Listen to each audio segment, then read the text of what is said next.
I am so excited today to have Ansa. And I said her name right because I practices, because y'all know I would mess up somebody's name. So I'm so happy to have her. Number one, because she is a storyteller. And y'all know I love being a storyteller. She also has some issues with online dating like a sister. And I just love her energy. We had a meet and greet and we just talked and we could tell some stories. Believe me, we can have some stories. So, with that said, Ansa, tell Perfect. us about yourself. Hi, and hi, listeners. My name is Ansa, as you pronounced so perfectly. And I'm a storyteller and writer and TikToker and terrible dater. And yeah, I tell stories about my life, and I learned that people resonate with that, and I just loved it. So I just kind of have made it my job. Yep. And just like me, all my stories are personal stories of things that have happened to me. And I just turned it into a podcast and I help other people. So you can see why her and I connected. So I know you listen to the podcast. So tell me what story that resonated with you or the story you want to talk about today. The PTA mother and women's intuition, for Oh, sure, 100%. damn. That story was not too long ago, and I shared about that story. And let me tell you all, if you have not listened to it, you need to go and listen to it, especially women. It's a story that I shared about a PTA mother. I worked at a private school, and this PTA mom, she just beeline towards me, and she wanted to be my friend. Her son and my nephew were in the same class, and she just wanted to be my friend. But every time I was around her, my women intuition was on like 10. It was like, stay away, stay away, stay away. But because nothing really was happening, I kind of brushed it off, and we women, we brush stuff off. Mhm. And but I do remember one day I called my brother because she had become such good friends with my brother and his family, because of the kids. And my family always got together. We always did cookouts, birthdays, all this stuff. So she and her sons were coming, and her daughter was coming around. So they kind of became a part of the family because that's how we are. But I called him and I said, I don't know, you should not be trusting her. It's something about her. I can't put my finger on it, but it's something about that woman. I don't know what it is. And he was like, oh, you're just being extra, whatever. And I said, okay, I warned you. Fast forward, I'm Mm. curling my hair and I hear her name on the news. She done stole money from the PTA, y'all. Yes, I almost burnt my forehead. Called him immediately. I was like, "Did you hear that story?" And he was like, "No." I was like, "Mm-hmm." That didn't end. This chick had the nerve and audacity to borrow, aka steal somebody's social security number and open up power in their name. Oh my And they goodness. only found out about it when they went to buy their house. Wow. Yes. So my winter intuition, I even tutor her son, and I remember sitting at the table, tutoring her son, and my women's intuition said, "Get out of there. That's Mhm. it. That's it. Believe me." Woo! I got out of there, never returned. So uh, basically, my story is just telling you about how to listen to your women's intuition when it's telling you something. You better listen. So go listen to that story so you can get like the whole thing. But Ansa, did anything when you heard that story? What was your thoughts about it? So, first of all, it sounded so creepy because I just don't understand how did you know? How did you like what feeling? Did you get a chill down your spine when you met her? Because you talk about getting this feeling when you meet her, getting this intuition. And I honestly wanted to hear like what does that feel like? Because I have a story that I did the opposite. So I want to know, I want to learn from you. How did Okay. you hear So that? for me, we met, she found out it was my birthday and she wanted to take me out for to celebrate my birthday. And what I found out is that she was the PTA mother for our school and she was just trying to get to know all the teachers. So at first I was a little lenient. I was like, why is this woman asking me that? Her son's not even in my class. But Mhm. when I found out, I was like, okay, all right. So I went, and the first time I was sitting there and it was like an uneasiness in my stomach. you get like a little pull or a little nudge about something. And I was like, hmm, what's going on down there? I'm like, it's not the food because we haven't gotten our food yet. What's going on down there? And I kind of blew it off, but every time I was around her, that feeling. So I every time I was around her, I got the same feeling. So I knew it wasn't food. I knew it wasn't anything else because it was only specific with her. And I don't know if that makes sense, but if you're around certain people, it's like, dang, You every get a time I'm bad around, vibe. you get a bad vibe, or you just and that's pretty much what happened. So that's kind of how it felt. But Mm. on the last time I was with her, listen, my stomach was like, you better get out of there and just let it go. I am warning you for the last time. And I listen. Well, that's good for you because I have a similar story in which I did not listen to my intuition Please until it was tell us too your story. We want to hear your story. You done heard mine. I'm ready. Go ahead, girl. late. Okay, so I'm gonna set the scene. I'm standing in the woods. It's quiet, except I can hear the crunch of the leaves around me. It's fall, and I was kind of just standing there, and I'm looking, and I had a fiance, and he was there with me, and I recognize him. I'm in the woods, and I see him. Except I wasn't really in the woods.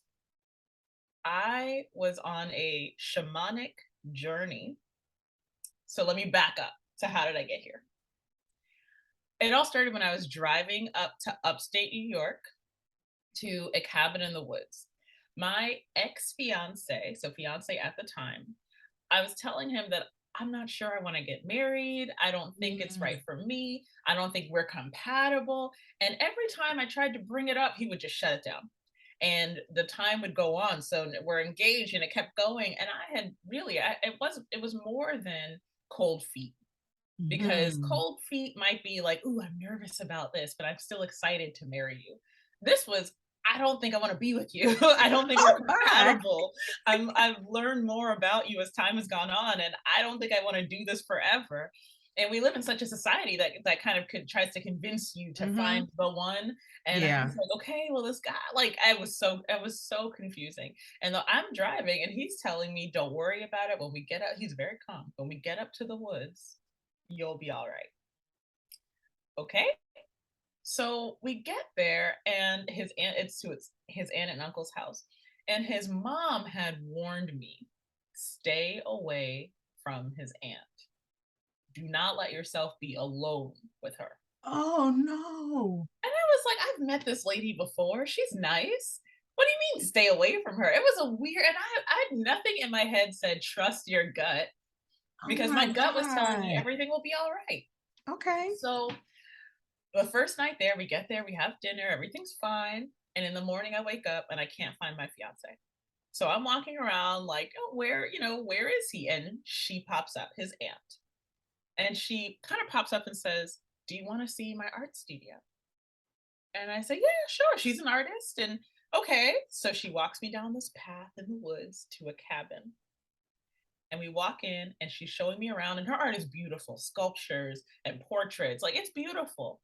But then I see this drum in the corner. Mhm. And which is weird because these are white people. I'm Nigerian or Nigerian American. And I'm trying to connect, like, oh, okay, like, we have talking drums in Nigeria too.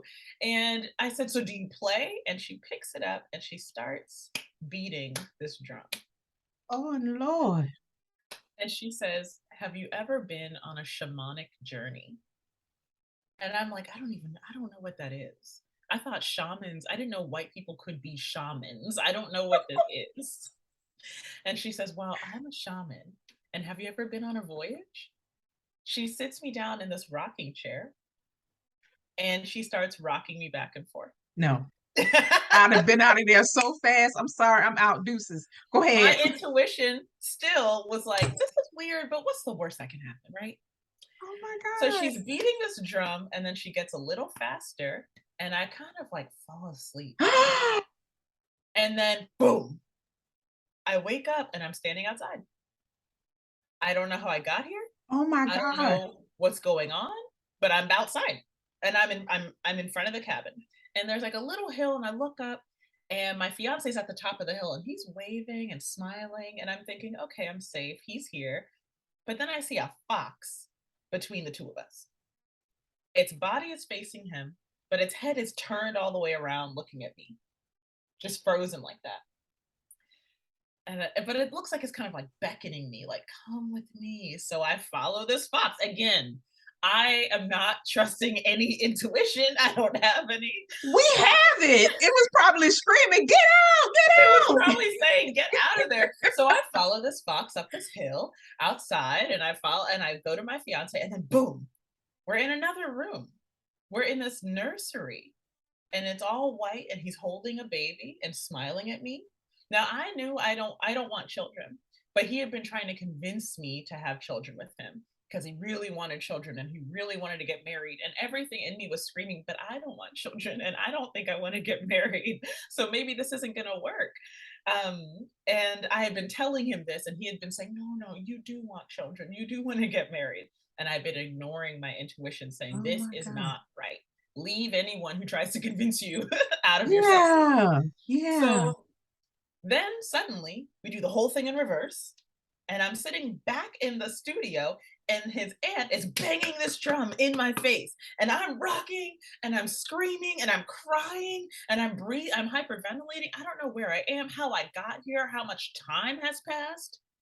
And I'm just like crazy. And she's beating in my face, beating this drum, beating this drum. And then she starts to slow down and she tries to calm me down. And she says, "You have a gift." And I am trying to calm down. And out of nowhere, my fiance shows up and he says, "Oh, there you are. I've been looking all over for you." Was he looking for me? Because there's only but two places I could have been, right? We're in the woods. It's a cabin. You look here and you look there. Where? So how long were you looking for me when I was here in this room? So I was so scared and I wasn't sure if he was in on it. I don't know. And I That's what I'm didn't, thinking. That's right? what I I was was thinking, so that he was in scared. on it. Yeah. I was so scared. So I didn't say what happened. I was just trying to calm down.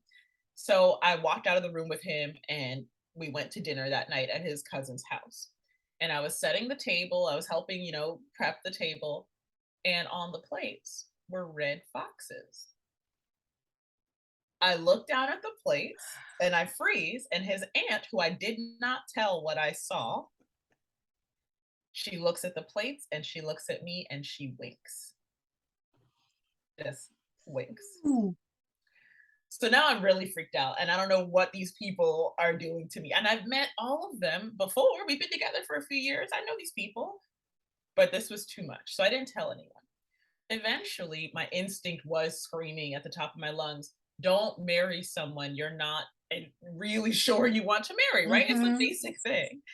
And so I ended up calling off the wedding after, and I have a laundry list. I worked with my therapist. I made a list of here are all the reasons that this is not a good match. He's not very kind to you, all these things. It just doesn't work. And sometimes it doesn't work, and that's okay. Yeah. Um, and so we broke up, and I was binge watching the show Fleabag on Amazon. It's a great show, especially if you're going through a breakup or anything. And similarly, she doesn't really follow her intuition. She falls in love with a priest and a priest can't, be in a relationship with her. Not supposed So to. this priest is followed by a fox every time he shows up. So I Googled, I said, this is too much of a coincidence. And I said, Yeah. what is the motif of a fox in storytelling? And it said, if you dream about a fox or have visions about a fox, especially a red fox, then it's trying to tell you to trust your instinct, trust your gut. Boom. So if you see a fox in a vision, it's going to lead you to something to say, remember this. This is going to be bad for you, and you know it. And I just started crying all over again. And I just thought, oh my God, that fox is trying to tell me, you know what you need to do, girl. You know you need to end this relationship. You know you need to run. Do it. Yes. And that's when I finally told someone, because I was freaked out. And I called a friend, my sister, actually. I called my sister and I said, this is what happened. This is, I can't, this is real. I was really hypnotized without consent. And I just poured it all out. And she said, yeah, when we met his family, we got really bad vibes, but we didn't want to tell you because you seemed so happy. Oh. Everyone around me had these instincts. And, She said, "They seemed a little too into you. They seemed like they were gonna, steal you or something." oh my And nobody God. wanted to tell me because they thought I would be upset, and I was like, "Everyone should have trusted their instincts with this situation." Yes, nobody was listening, Nobody but it sounds like they just love you too much and they wanted you to be happy. They wanted me to be However, happy. Like, I had one good friend who was like, "Girl, if you don't leave this man, like, I don't yeah, like I was this, gonna and don't say, get him involved." however, if your women's intuition is like screaming, screaming, screaming, I would have been just I would have just said, listen, we if our friendship end, it's just gonna have to end, but you need to get away from him. Oh my God, but so do you think you think you got hypnotized or you passed out? You think she hypnotized you with the drums, beating I the think drums? she hypnotized me.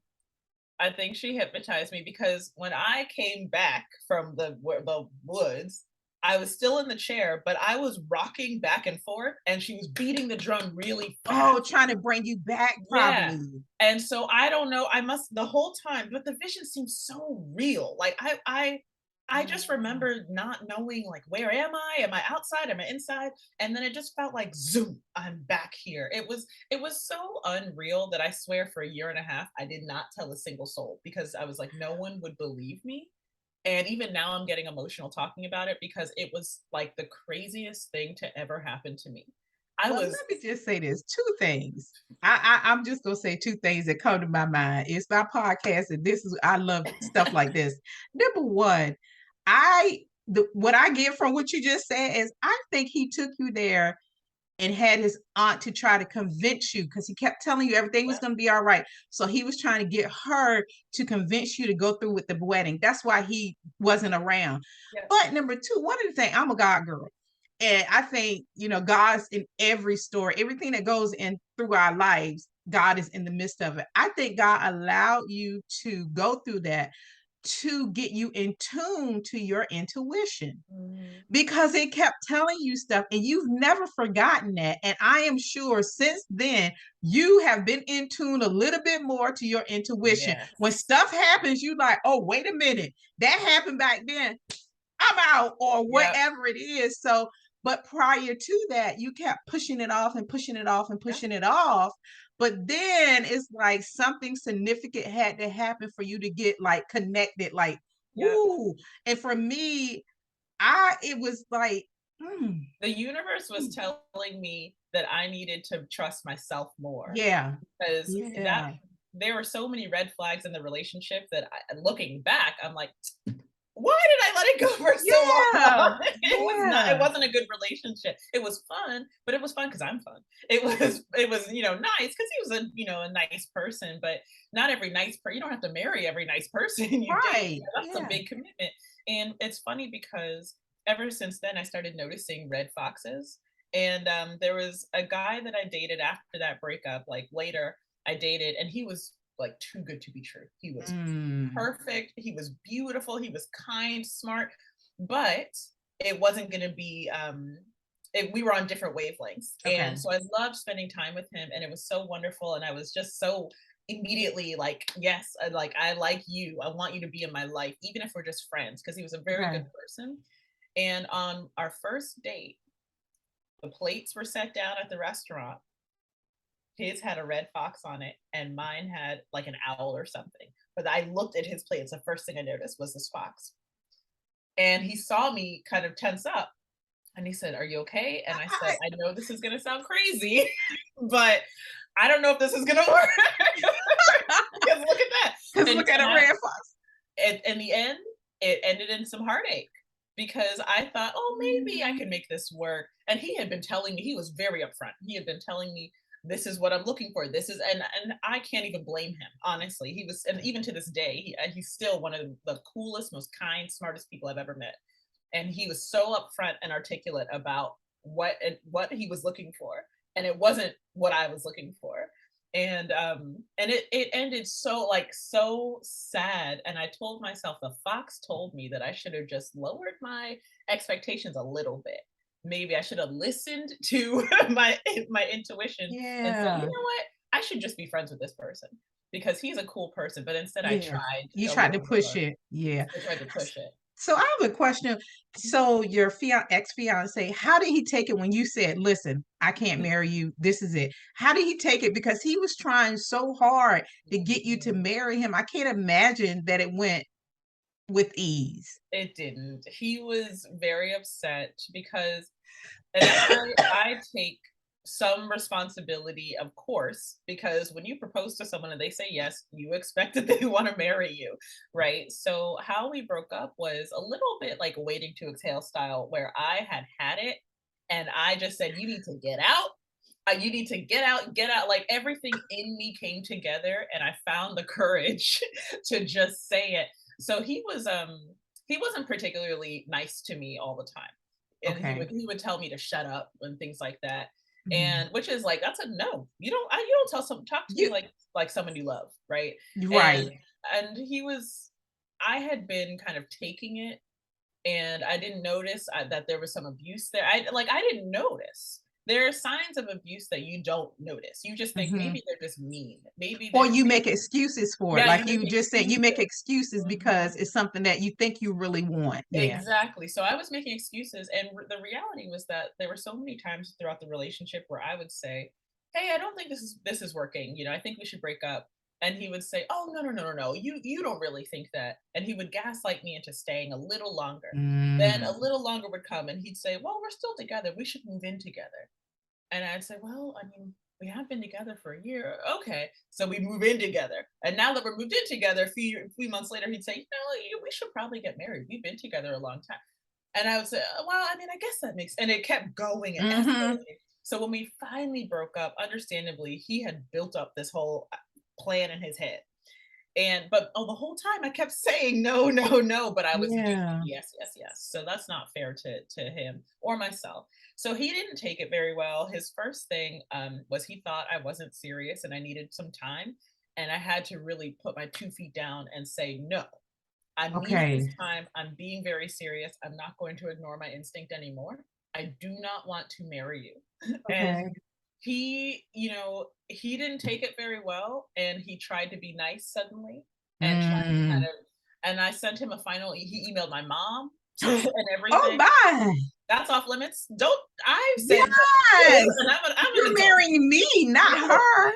And she was not playing any games either. She said, "Talk to her. That's who you need to talk to." So my last message to him was, "Please stop. We're not friends. It's over. It's done. I'm sorry, but I can't do this with you anymore." And he said, "Okay." And that's the last I heard from him. Wow. So you haven't seen or heard from him? He No, finally got it?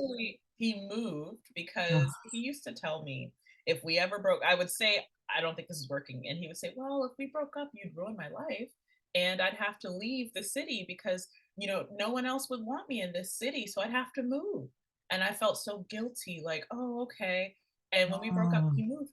He moved to Oh another state. my. He Well, left. you know what? That's a blessing in disguise. Goodbye. C'est la vie. Because I 'Cause was like, no one is ever going to move me out of my city. This is right. no. So, like, you don't have that much power over me. But he was so insecure that he couldn't face Yeah. his friend Yeah. circles. So he moved. Wow. So let me ask you this question. What did you learn about yourself after Mhm. all of that? Because when we go through stuff, I am one of these people that when I go through something, I'll sit with it and I'm like, okay, what did I learn from this? How Mhm. did it make me better? Because there was a reason why it happened. And Mhm. what did I learn from this? What, about myself. And I've had relationships where things didn't go well. And I look back and I saw, oh my God, there was a flag and you made that excuse about it. Yes. You made an excuse about it. He was showing you who he was and And you you weren't excused believing. everything out of it. Yeah. And that helped me to grow. So how did for you? Oh, so this it. Where do I even begin? So I learned that I'm stronger than I think. Oh, that's good. Um, and one of the things, the biggest thing that I learned is that I had spent my life up until meeting him believing I was undesirable as a person, and that I Hmm. had this goal of marriage. Like a lot of us are socialized to believe that this is an end all be all goal, life goal. And before I met him, I would go on solo trips. I have traveling the world. I had all these great friends, but when I was with him, I had lost my community and I had lost my kind of travel bug.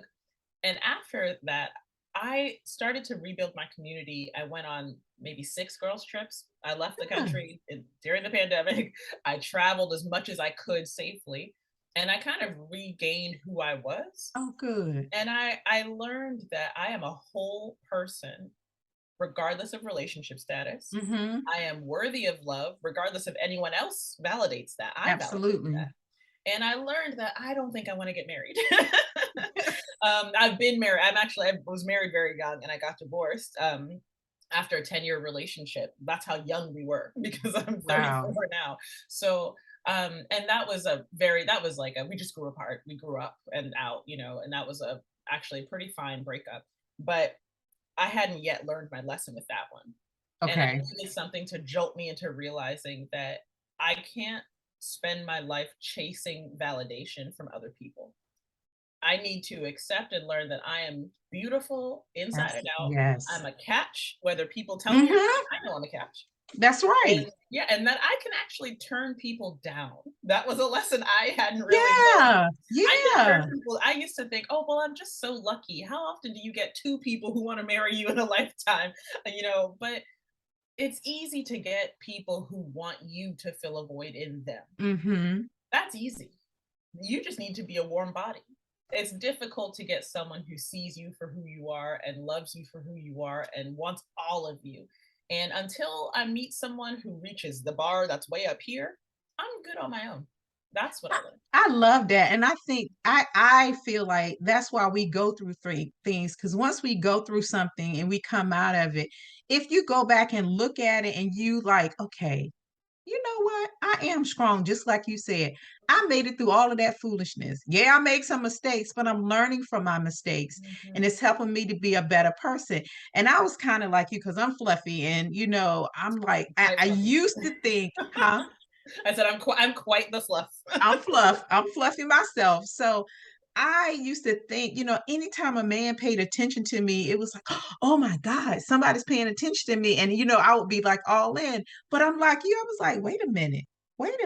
I choose You because it's my choose. life. I choose Mhm. yeah. And I came through all the same conclusions that you have come Mhm. to. I am beautiful. You are lucky to have me.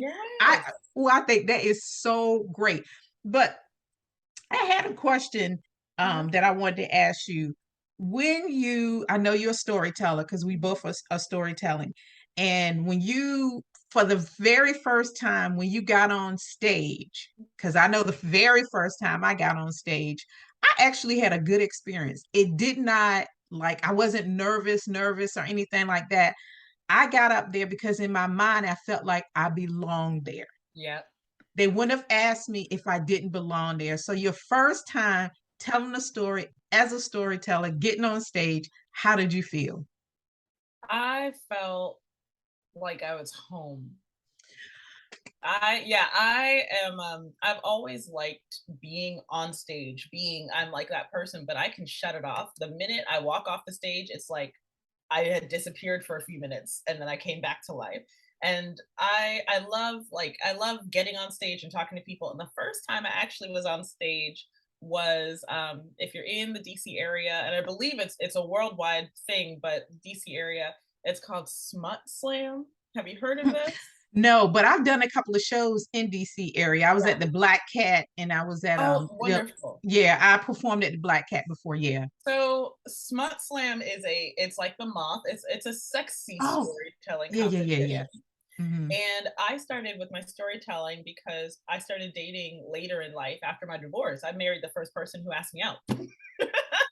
And so after my divorce, I was like, wait a second. If I'm ever gonna meet someone, I need to like put myself out there. So I was going on 7, 8 dates a week. I had a Oh my. spreadsheet. I was like with no kind of purpose, and I She just said I kept had a going. spreadsheet, It y'all. She was had a crazy spreadsheet. because I couldn't remember people's names. I was like, "Oh, okay, so you're John? No, no, Eric. Okay, okay."